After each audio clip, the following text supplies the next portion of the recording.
मेरा नाम है सुनील और मैं यहाँ कुवैत में यहाँ जॉब करता हूँ। और आज मैं आपके साथ एक स्टोरी शेयर करने वाला हूँ जो कि है, अगर आप हिमाचल से हैं तो आप जानते होंगे, ये बाबा बालक नाथ जी के ऊपर आधारित है। और ये बहुत ही सच्ची स्टोरी है बेसिकली, बिकॉज़ मैंने रियलाइज़ की थी ये स्टोरी, खुद फील किया मैंने। तो उस दिन से मुझे बहुत ज़्यादा विश्वास हुआ था इस चीज़ पे कि कहते हैं कि भूत होते हैं, प्रेत होते हैं, देवता होते हैं। तो ये सच्ची बात है कि देवता होते हैं, उनकी प्रेजेंस हम फील कर सकते हैं अपने आसपास। एक्चुअली हवा बहुत ज़्यादा चल रही है, बहुत ज़्यादा विंडी है, तो मे बी थोड़ी वॉइस डिस्टर्बेंस आपको फील हो रही होगी, बट फिर भी आई थिंक मेरी आवाज़ आप तक पहुँच रही है। स्टोरी इस तरह से है कि कुवैत में आने से पहले मैं दिल्ली में रहता था और मेरे नाना जी और मेरे दादाजी का घर जो था हिमाचल में था। तो मैं एक बार छुट्टी गया, 10 दिन की छुट्टी ली। मैं जॉब में था तो थोड़ा एग्जॉस्ट हो गया था जॉब से, तो 10 दिन की छुट्टी ली और मैं चला गया। तो मैंने प्लान रखा था पहले से ही कि मैं मतलब एक तरीके से पिलग्रिमेज होगा मेरे लिए, मैं सारे ही रिलीजियस प्लेसेस पे, टेम्पल्स पे जाऊँगा जो फेमस है। तो सारे तो नहीं जा पाया था, फिर मैंने 3-4 कवर कर लिए थे। तो उसमें से मैंने डिसाइड किया था कि मैं अपने बाबा द्योट सिद्ध वाले मंदिर पे जाऊंगा, ठीक है। तो एक्चुअली उस टाइम पे मेरे माइंड में हिमाचल में 2 मंदिर हैं बाबा बालक नाथ के, बाकी तो और भी होंगे, पर जो हमारे एरिया में पड़ते हैं वो आसपास के हैं। वो एक बाबा द्योट सिद्ध का है जो कि ऊना के पास पड़ता है, और दूसरा मंदिर है वो है बाबा बालक रूपी।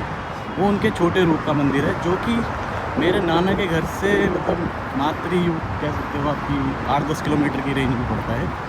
तो जो बड़ा वाला मंदिर है जो द्योट सिद्ध का है वो ऊना में पड़ता है, जो कि पंजाब और हिमाचल का बॉर्डर भी पड़ता है। तो वो लगभग 300-400 किलोमीटर के आसपास पड़ता है। तो असल में हुआ ऐसा था कि जैसे मैंने बताया, मैं अपने नाना जी के घर पे गया। तो मैं उस टाइम इतना बड़ा भी नहीं था 15-16 साल का था। तो मेरे घर वाले थोड़ा हेजिटेट करते थे कि अकेला कहाँ जाएगा, उसको पता नहीं है ज़्यादा एरिया का। तो मैंने अपने मामा को थोड़ा कन्विंस किया कि मामा मेरे साथ चलो। तो उन्होंने थोड़ा ना नुकुर किया शुरू में, बोला कि मेरे को काम है, ये है वो है। तो मैं तो उस पर्पज़ से आया कि चलो मैं घूमूँगा, चाहे अकेले ही घूम लूँगा। तो मैंने बोला चलो ठीक है, आपने नहीं जाना तो मैं अकेले चला जाऊँगा। तो ऑल ऑफ सडन फिर उनका भी प्लान बन गया, उन्होंने बोला अच्छा ठीक है मैं चलता हूँ तेरे साथ। तो हुआ क्या कि एक्चुअली जो मंदिर है ना, ये जैसे मैंने आपको बताया, जो बाबा बालक रूपी का जो मंदिर है वो तो मेरे नाना के घर से 8-10 किलोमीटर पे है। वो जो बाबा द्योट सिद्ध का मंदिर है वो है कम से कम 300-400 किलोमीटर। तो एक्चुअली क्या था, मेरे जो माइंड में था ना, वो था द्योट सिद्ध वाला जो 300-400 किलोमीटर दूर वाला है। मतलब मन में मेरा वो था, पर नाम मैं ले रहा था बाबा बालक रूपी का, जो कि हमारे घर से 8-10 किलोमीटर दूर था। नाम मैं उस मंदिर का ले रहा था, पर मेरी जो मन में जाने की इच्छा थी, जो मेरे को पता था मेरे को कहाँ जाना है, वो था 300-400 किलोमीटर दूर। तो मैं बार बार बोल रहा कि मेरे को बाबा बालक रूपी जाना है, बाबा बालक रूपी जाना है, जो कि पास में जाना है। तो मेरे मामा भी थोड़ा कंफ्यूज हो, बोला यार ये तो पास में ही है। तो उन्होंने क्लियर नहीं किया, पर वो शायद मेरी बात समझ गए थे। तो मैंने बोला वो जो उधर ऊना के पास पड़ता है। बोला ठीक है। और सच्ची बात उस टाइम ये थी कि मेरे को पता नहीं था कि बाबा बालक रूपी नाम का मंदिर भी कोई एग्जिस्ट करता है। मेरे हिसाब से उस टाइम यही था कि एक ही मंदिर है। और एक्चुअली क्योंकि मैं बचपन में जा चुका था फैमिली के साथ में, और हमारा एक तरीके से वो इष्ट देवता का मंदिर है, तो मेरे माइंड में वही था कि मैं उसी पे जाऊंगा। तो हुआ कुछ ऐसा कि हम निकले सुबह 9 बजे घर से तैयार होके, और हमें लेनी थी बस। एक तो आपको पता है वहाँ पे हिमाचल में लिमिटेड बसेस चलती है, तो बस निकलने वाली थी, मैं भी 9:30-10 बजे का टाइम था। तो हम जैसे ही निकले, तो निकलते के साथ में ही थोड़ा 1-2 घर छोड़ के मेरे मामा का एक फ्रेंड मिल गया उनको, ठीक है। वो फ्रेंड मिल गया तो वो उनसे बात हेलो हुआ थोड़ा उनके साथ, और वो साथ में चलने लगा। वो पूछा उन्होंने कि कहाँ जा रहे हो, तो उन्होंने बोला कि ऐसे ऐसे हम ऊना जा रहे हैं, हम मंदिर जा रहे हैं। हालांकि मेरे मामा को थोड़ा, क्योंकि मैंने यूँ बोल दिया था कि ऊना वाले मंदिर में जाना है, तो ये, पर जो मेरे मुंह से बार बार निकल रहा था वो बाबा बालक रूपी, और जबकि मेरे को पता भी नहीं था कि बाबा बालक रूपी नाम का कोई मंदिर है। बस मैं कन्फ्यूज था थोड़ा। तो वो बंदा भी साथ में चलने लगा, बोला अच्छा मैं भी उसके आसपास तक जा रहा हूँ, पास मतलब कि बीच में उसको उतरना था कहीं पे, तो साथ में बस में चढ़ गया। तो ठीक है, ऐसे हो गया। तो चलने लगे ऐसा, मतलब मेरे मामा की तरफ बहुत ज़्यादा अट्रैक्ट था। मतलब वो एक्चुअली मेरे मामा का उस टाइम पे टेंट हाउस का बिज़नेस था, क्या मतलब जैसे किसी शादी या कुछ भी होता था फंक्शन, तो उसमें टेंट हाउस वगैरह लगाते थे। तो उन्होंने कहीं देखा होगा, मतलब वो काम अच्छा लगा, तो मतलब एक तरीके से फ्रेंड टाइप का था। और मेरी मामा की तरफ से ऐसा कुछ नहीं था। तो बहुत बात करता था वो, मतलब बंदा वो बीच में मतलब जाते जाते वो, तो उसने कम से कम हमें 10 बार बोला कि नहीं भाई जी, आपको ना बहुत टाइम लग जाएगा आने में, और आप रात को जब आते टाइम ना आप हमारे घर पे रुकना, हमारे घर पे रुकना। ऐसे कम से कम उसने मेरे सामने उसने 8-10 बार बोल दिया, ठीक है। तो जब वो मतलब 8-10 किलोमीटर के बाद वो उतर गया बीच में बस में, तो मैंने मामा को ऐसे मजाक किया, मैंने ये तो बड़ा आपके पीछे पड़ा हुआ है, क्या बात है, बहुत तगड़ा दोस्त है आपका ये वो। तो बोला नहीं यार, ऐसे ही वो कहीं जानता होगा ऐसे। तो मिल गया था मेरे को टेंट हाउस का काम करते टाइम। मैंने अच्छा ठीक है, बात खत्म हो गई। फिर हम चले गए, ठीक है। तो हम निकले थे 10 साढ़े 10 बजे घर से, मतलब बस मिली थी हमें।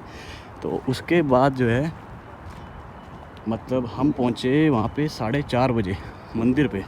शाम के टाइम 4:30 बजे पहुँच गए मंदिर पे। 4:30 बजे पहुँच गए। तो एक्चुअली फिर हमने पता किया कि भाई चलो आ तो गए हैं, पर दर्शन वर्शन करके फिर वापस भी जाना था, तो कुछ कन्वेंस था। तो जो बस जो थी वो कह रही थी कि मैं आधा घंटा, बस वाला कह रहा है कि आधा घंटा हम रुकेंगे और यही बस जो है वापस चली जाएगी। फिर एक स्टॉप पड़ता है बीच में, वो हमीरपुर तक जानी थी बस वापस। तो हमीरपुर से भी हमारा कम से कम 100 किलोमीटर के आसपास का था। तो हमने सोचा चलो ठीक है, अपने वहाँ तक भी पहुँच जाएंगे एटलीस्ट। तो हमारा अपना एरिया अगर रुकना भी पड़ जाएगा तो थोड़े रिश्तेदार वगैरह भी हैं या कहीं सराय वगैरह ले लेंगे, ठीक है। चलो ठीक है, हमीरपुर तक पहुँच जाएंगे। तो हमने क्या किया, हमने 4:30 बजे हम पहुँच के हमने प्रसाद वगैरह लिया। हम चढ़े, सीढ़ियाँ चढ़नी पड़ती हैं, वहाँ पे रोट मिलता है नीचे दुकानों पे। हमने रोट लिया, प्रसाद लिया। एक बार तो ऐसा हुआ कि मैं पहले प्रसाद लिया तो मेरे को पता नहीं था कि वहाँ पे इतने बंदर हैं। तो बंदर ने मेरा थैला ही छीन लिया और पूरे उसने रोट वगैरह सब फेंक दिए, तितर बितर कर दिए, खा लिए, कुछ फेंक दिए, वेस्ट कर दिया मतलब। फिर दोबारा हमें सीढ़ियाँ उतरनी पड़ी और फिर हम नीचे आके प्रसाद लिया, फिर दोबारा ऊपर आए। चलो जैसे तैसे करते करते हमने मतलब आधे घंटे में दर्शन कंप्लीट कर लिए बाबा बालक देवट सिद्ध जी के, ठीक है जी। ऐसा हो गया। अब दर्शन कंप्लीट करने के बाद हम नीचे आ गए, मतलब 5 बजे बस चलनी थी, वही वापस जानी थी। हम उसमें फिर से बोर्ड हो गए और हम निकल गए अपने घर की तरफ के लिए। तो अभी ऐसा हुआ कि जैसे मैंने आपको पहले बताया, जो बंदा था वो, जो मामा जी का फ्रेंड था, वो बहुत ज़्यादा मतलब कन्विंस कर रहा था मेरे मामा को फ़ोन पे कि नहीं नहीं आपने यहीं पे रुकना है, बहुत ज़बरदस्ती। जैसे ऐसे कर रहा था जैसे कोई साला अपने जीजा को करता है। तो मैं उनको बोल रहा था क्या सीन है, कोई लड़की वड़की तो नहीं बता रहा है आपको, क्योंकि उस टाइम मेरे मामा जी की भी शादी नहीं हुई थी। और एक्चुअली में बात भी थोड़ी उसी से रिलेटेड थी वो। तो मैं ऐसे मजाक कर रहा था, पर उसने सही में बहुत ही सीरियसली आते टाइम भी कम से कम 10 बार 15 बार कम से कम कॉल किया। बोला कहाँ पहुँचे भाई जी, आप कहाँ पे हो, अच्छा आप यहाँ पहुँच जाओगे तो मेरे को कॉल करना, आप यहाँ पहुँच जाओगे तो कॉल करना, मैं आपको पिकअप करने आ जाऊँगा, ठीक है। ऐसे तैसे करते करते अभी रात होने लग गई थी, क्योंकि पहाड़ों में तो अंधेरा भी जल्दी हो जाता है। तो हम तकरीबन 8:30 बजे के आसपास जो है हम पहुँच गए हमीरपुर। हाँ ऐसे ही कुछ टाइम था, 8:30 बजे रात के हमीरपुर पहुँच गए। और फिर हमीरपुर से 1 घंटा लगता है सुजानपुर जाने का, ठीक है। तो हमने फिर जैसे जैसे पता नहीं, हाँ टैक्सी करी और हम पहुँच गए वहाँ पे सुजानपुर। अब चक्कर ये है कि वहाँ से डायरेक्ट नहीं जाते हैं, डायरेक्ट इन द सेंस कि डायरेक्ट कोई बोलो तो, क्योंकि वो अपने एरिया वाले होते हैं, बोला कि नहीं जी मैं यहाँ तक छोड़ सकता हूँ, मेरे को वापस भी जाना है, वहाँ से कुछ मिलती नहीं है सवारी, तो मेरा पैसा या तो आप डबल पैसा दे दो। तो हमने बोला चलो ठीक है वहाँ तक छोड़ दो, क्योंकि हम सोच रहे थे कि जितना नज़दीक पहुँच जाएंगे घर के आसपास तो अपना एरिया होता है तो सही रहता है। तो ऐसा हो गया जी। तो फिर उसके बाद हम पहुँच गए सुजानपुर। अभी सुजानपुर पहुँचते मेरे ख्याल से 9 सवा 9 बज गए थे। और उसके बाद जो है दुकानें सब बंद हो गई थी। अब फिर भाई का फ़ोन आया उसका, उसने पूछा भाई जी आप कहाँ पे हो, तो मामा जी ने बता दिया, बोला मैं यहाँ पे हूँ। तो बोला अच्छा ठीक है, मैं बाइक वगैरह कुछ लेके आता हूँ, मैं आपको पिकअप कर लूँगा वहाँ से। तो जब उसने फ़ोन काटे तो मैंने मामा को बोला, मैंने मामा नए बंदा है, मैं कहाँ जाएंगे इसके घर पे, सीधा वहीं चलते टैक्सी ले लेते हैं और घर पहुँच जाएंगे सीधा। फिर हमने सोचा, फिर हमने टैक्सी भी ढूंढी, कोई टैक्सी वाला भी सारा कोई तो राज़ी नहीं हो रहा था जाने के लिए वहाँ पे। तो राज़ी नहीं हो रहा, तो मैंने बोला, फिर हमने मतलब 10-15 मिनट सर्च किया वहाँ पे। मैंने यार ये तो फंस जाएंगे, फंसने का मतलब नहीं, मतलब मिलने को सराय मिल जाती। फिर मैंने मन में सोचा, मैंने यार चलो इतना बोल ही रहा है बंदा, चलो देख ही लेते हैं क्या सीन है इसका। तो फिर मैंने वहाँ बोला चलो ठीक है यार चलते हैं आज इसके घर। तो वहाँ पे ना एक्चुअली एक मिठाई की दुकान खोली थी उस टाइम पे, बस वो थोड़ी देर तक के लिए। तो हमने वहाँ से थोड़ा ले ली मिठाई, तो बर्फ़ी वर्फ़ी लेनी थी या लड्डू वगैरह, पता नहीं क्या लिए, ध्यान नहीं है मेरे को। हमने ले लिया वो। मैं चलो इनके घर ही चलते हैं। वो भाई वो बंदा जो है मतलब वो डेडिकेटेड था बहुत ज़्यादा, पता नहीं किस बात के लिए। वो बंदा आ गया बाइक लेके बाइक लेके बंदा आ गया वो, और उसने हमको पिकअप कर लिया वहाँ से। तो उसको मे बी शायद आधा घंटा ऐसा कुछ, आधे घंटे कम लगा शायद। वो अपने अपने घर पे ले गया हमें, ठीक है। हाँ, तो फिर जब उसने पिकअप कर लिया हमको, वही मतलब 9:30-10 बजे के आसपास, टाइम मेरे को एग्जैक्टली पता नहीं है क्या था, पर अंधेरा हो गया था और रात भी काफ़ी हो गई थी। हम उसके घर पे पहुंच गए, ठीक है। अभी मेरे को तो पता भी नहीं था वो एरिया कौन सा है, मेरे मामा को पता था, तो मेरे मामा ने ऐसा कुछ बताया भी नहीं मेरे को, तो मेरे को तो पता नहीं था एरिया है क्या वो बेसिकली। अच्छा लगे, मैंने चलो जो भी है एरिया, वो हमारे नाना जी घर में, दादाजी के घर के आसपास ही, चलो अपना ही एक अपनापन होता है, अपने एरिया में पहुँच जाते हैं तो चलो ठीक है। अभी भाई वहाँ गए तो जैसे मैंने आपको बताया कि वो इतना सत्कार किया उनकी फैमिली ने, मतलब वो जैसे पूरा प्रिपेयर्ड थे पहले से ही। तो जैसे वो थोड़ा ठंड भी थी उस टाइम पे, तो वो तो पानी का जो तसला होता है, तकारी जो होती है, उसमें उन्होंने पानी गर्म कर रखा था। तो जाते के साथ ही मेरे मामा के पैर धुलवाए, हमारे पैर धुलवाए। तो उसके पिताजी बैठे हुए थे ऐसे ही, बेड सा लगा हुआ था, उस पर बैठे हुए थे। तो वहीं पे उनका मतलब किचन भी था। तो उसकी मम्मी ने शायद उसने बता रखा था कि ऐसे ऐसे आने वाले को, कन्फर्म कर दिया था हमने आधा घंटा पहले। तो हमने खाना वाना थोड़ा प्रिपेयर कर रखा था। तो हमारे हाथ पैर धुलवाए उन्होंने, और उसके बाद मतलब तो पूरा ऐसे बातचीत करने लगे बिल्कुल। और मतलब मेरा से तो इतनी नहीं कर रहे थे, इंटरेक्ट नहीं कर रहे थे, पर मेरे मामा जी से जैसे बिल्कुल जैसे बोलते ना घुसना, वैसे घुसी जा रहे थे कि हाँ उसका उनका नाम लक्की है। तो बिल्कुल घुस गए उनके, बोला हाँ कैसा है, ये है वो, कैसे चल रहा है बिज़नेस, ना उधर उधर की बातें करने लगे। तो चलो ठीक है, वो मैं भी अपना फ़ोन में लग गया। ऐसे से करते हमने मतलब खाना वगैरह खाया वहाँ पे। फिर उसके बाद उन्होंने बिस्तर कर दिया अच्छा सा हमारे लिए। खाना खा के हम सो गए, थोड़ी बात भी करी सोने से पहले।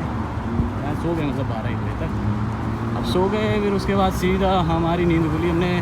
मैंने अलार्म लगा रखा था 6 बजे का सुबह। मैंने जल्दी उठ जाएंगे और निकल लेंगे, क्योंकि मैं तो जानते नहीं, ना तो हमारे कोई वैसे रिलेटिव थे ना कुछ थे। वो तो एक मामा जी का एक फ्रेंड सर्कल था। तो मतलब चलो ठीक है, हमें ज़्यादा भी किसी को दिक्कत क्या देनी है, सुबह उठ के जल्दी से निकल लेंगे, हाथ ब्रश वगैरह करके, खाना भी नहीं खाएंगे।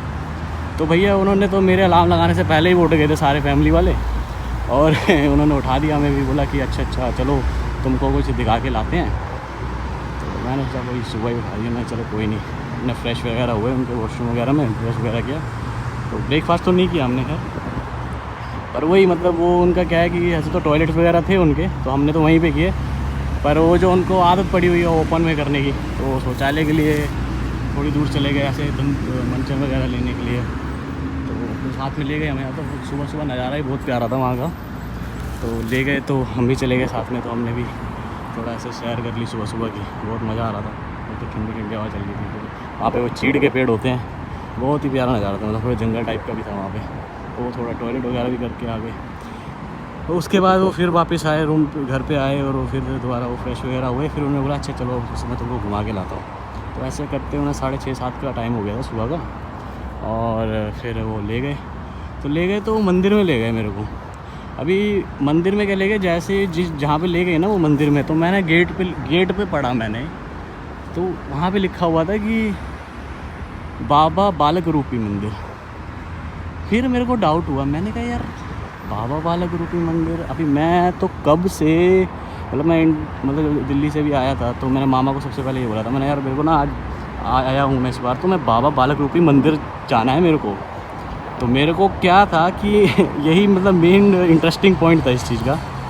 अब आपको शायद समझ में भी आ जाए पूरी बात, जितनी लंबी स्टोरी सुनाई, कि मैंने मतलब रट तो लगा रखी थी बाबा बालक रूपी मंदिर जाने की, और मेरे को एक्चुअली में पता था ही नहीं कि बाबा बालक रूपी नाम का मंदिर, मतलब क्योंकि मैंने भी सुना था कि बोलते थे घर पे, तो मैं तो बोले जा रहा हूँ बाबा बालक रूपी मंदिर, और मन में मेरे था कौन सा, बाबा देवसिद्ध मंदिर। हालांकि है वो एक ही मंदिर, मतलब एक ही हमारे जो देवता हैं उन्हीं के 2 रूप हैं, एक बचपन वाला है और एक बड़े वाला रूप है।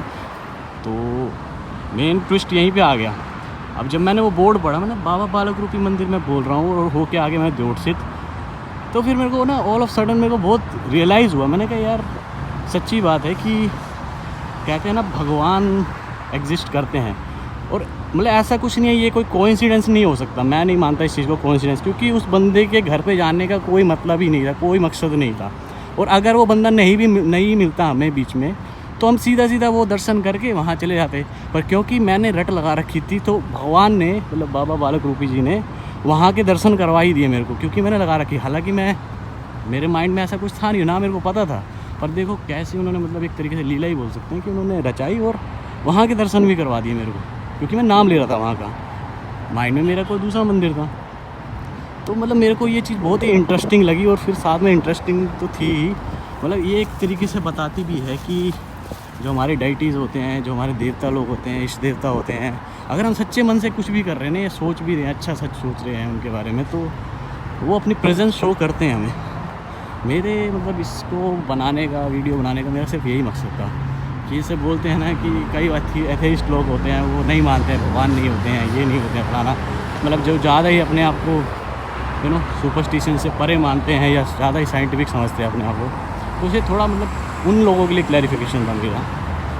और मतलब जो मेरा खुद का ये एक्सपीरियंस हो गया, तो जो कि मेरे को जिस चीज़ ने मेरे को मानने पे मजबूर किया। वरना मैं अगर मेरे को जाना है कोइंसिडेंटली ही जाना था, तो मैं किसी और जगह भी जा सकता था, उस जाने का मतलब ही नहीं था कोई। तो एक्चुअली में जो मेरे को जब लेके गए ना वो मंदिर में, उसमें तो लेने का, उनके ले जाने का भी मेरे को वहाँ पे ये मकसद यही था कि वो जो उसके पापा थे ना मेरे मामा के दोस्त के, वो उस मंदिर में ही काम करते हैं। तो इसलिए उन्होंने मतलब उनका रोज़ का आना जाना, तो उन्होंने बोला कि चलो तुम्हें मंदिर के दर्शन कराने दो। हालांकि बोला नहीं, बोला चलो तुम्हें घुमा के ला। तो घुमा के लाने के बहाने वो मंदिर में दर्शन करवा दिए उन्होंने, तो इजीली भी हो गए उनके थ्रू। वरना वहाँ पे भी बहुत भीड़ रहती है, बहुत प्रसिद्ध मंदिर है वो। तो आई होप जो मैंने इतना लंबा वीडियो जो आपको लगा होगा, लास्ट तक अगर आप देखेंगे तो आपको इंटरेस्टिंग लगेगा ये। तो थैंक यू सो मच, अगर आपने अभी तक देखा हुआ है एंड तक, thank you so much for that.